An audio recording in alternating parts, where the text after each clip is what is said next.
তোমার কাছে হাজার অপশন থাকা সত্ত্বেও তুমি জীবনে জাস্ট একজনকে হালভাবে চেয়েছো। তোমার জীবনে হাজার হাজার ব্যাটার অপশন থাকা সত্ত্বেও তুমি আজীবন একজনের প্রতি হালালভাবে আসক্ত থাকতে চেয়েছো। এটা তোমার সততা।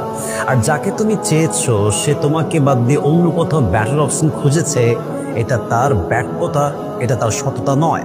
এবং তুমি একটা কথা অলওয়েজ মনে রাখবা, তুমি তোমার সততা দিয়ে একদিন অনেক দূর এগিয়ে যাবে। আল্লাহ তোমাকে অনেক উত্তম কিছু দিবে। আর যে তোমার বিশ্বাস নিয়ে খেলেছে, যে তোমাকে বাদ দিয়ে অন্য কোথাও ব্যাটার অপশন খুঁজেছে, আল্লাহ তো উপরে আছেন। তুমি কেন হতাশ হয়ে যাও? তুমি কেন মন খারাপ করো? অচিরেই ওয়ালাসাউফা ইউতিকা রাব্বুকা ফাতারদা। Put your trust on your Lord and believe that indeed and verily your Lord will give you something that will definitely make yourself happy. ভরসা রাখো আল্লাহর উপরে। আল্লাহ এমন কিছু তোমাকে দিবে, এত উত্তম কিছু দিবে, তুমি কখনো কল্পনাই করতে পারবে না ইনশাআল্লাহ তাআলা। So move on.